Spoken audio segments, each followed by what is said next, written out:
Welcome to the Gloves Are Off Overtime Edition. I'm Moses Woldu. I'm pleased to be joined by Greg Buchanan, who makes his return. Hey, Moses. And Andrew Brethauer, of course, making his return once again. Filling in for Greg, and now this time as a guest. Got demoted. Yeah. Well, Supposed to be there. You're just one chair over, though, so it's not bad. We're working my way that way now. Yeah. Hey, there we go. It's moving clockwise. There we go. Or See I'll what just be the happens. camera guy next week. Yeah, you can be. Oh, take taking over over your for friend Jim. Jim's Just spot, do a right? rotation, then Jim will host the show next week. There we go. That's ratings. Yeah, there we go. Ratings.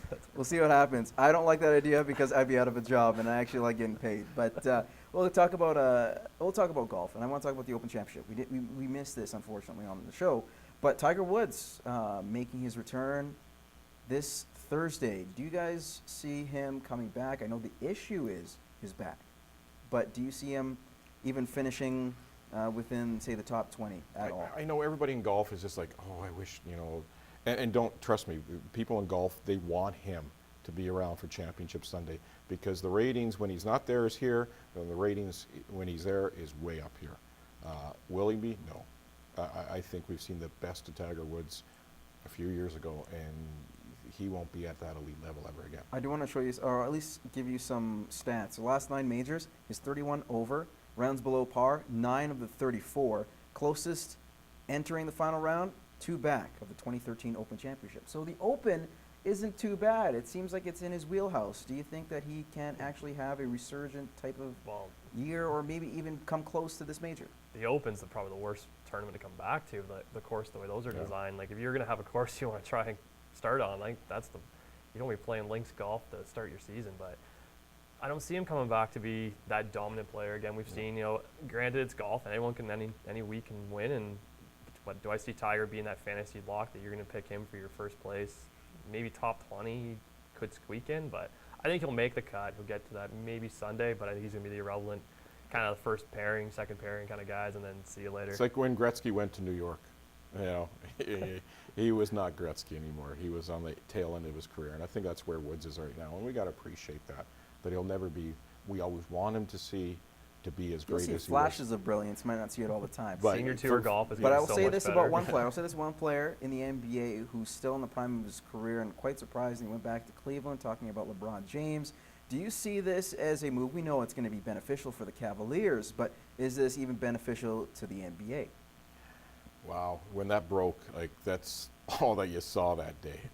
Yeah, you know what? It's beneficial to the NBA, beneficial to Cleveland. If you've ever been to Cleveland, there's not much there. So I think when they have a team that actually might contend, that'd be pretty exciting for the Cavalier fans. So it's nice for him to go home. But you know what? The only reason why he's going to the Cavaliers, don't let you fool you. He knows they're going to be good, and Miami's on the decline now. So he's moving for his own benefit, not for anybody else. Your travel agent does not like Central. Winnipeg and Cleveland, I don't know. You ever been to Winnipeg and Cleveland? Yeah. Flew over it. Yeah. That's all I need. I think LeBron, it's great all around. It's a great marketing for the NBA. Yep. It's great now for Cleveland getting, especially with Wiggins there too. So now you got a guy who's, if you want to look at mentoring, you have a great guy in LeBron James to mentor Wiggins. But I don't know. It is what it is. It's the best player in basketball going back. It's the huge storyline. Everyone wants it. I think it means more to the city than the NBA because the NBA is happy. They're getting what they want and they're going to make all the money from it. And doesn't matter where a dynasty team jumps around. It doesn't really matter. So I think to everyone, it matters more to the city that this is a team that has been terrible for so long and now could possibly become a front runner. Major League All-Star Game tonight, guys. Who do you have? National League, American League? Don't care. Don't watch. Oh, you have stole my nothing answer. to do with it. Sorry. It doesn't matter if it's the All-Star Game in baseball, All-Star Game in hockey, which looks like a rec game, the Home Run Derby. Yeah, for the first couple of hits, you're going ooh. But 2 hours later, you're like, get done with it already. No, I could care less. Wish I had a quarter. I'd just flip it and heads is American League, and I'll go with American League. I don't know. It's the All-Star. It's like every All-Star game. Your enthusiasm is great It's there. just How about so this question? great. Maybe I got a better one for you. Chad Johnson making his first CFL touchdown. Hugged the referee. Seems very emotional. Guys, do you think he could actually be a quality receiver in the NFL or CFL? What's it say when you're hugging a ref in the Canadian Football League? I think he's on the tail end of his career as well, and it's just it's Canadian Football League. We throw a lot. He's going to be, but he's not the most relevant guy on that team. He has 86 yards, so I think he has still a lot of work to do to get to that stage. It's just nice where he's having having a place to play. He's having fun. He's feeling the love. That's the nice part. Feeling the love. Yeah, you know, he's on the tail end of his career. Don't expect anything more than a few catches here and there. He's not going to be back to it. Just like we were talking about Woods. He's the same way. He's in the decline of his career. Very quickly, Germany winning the World Cup.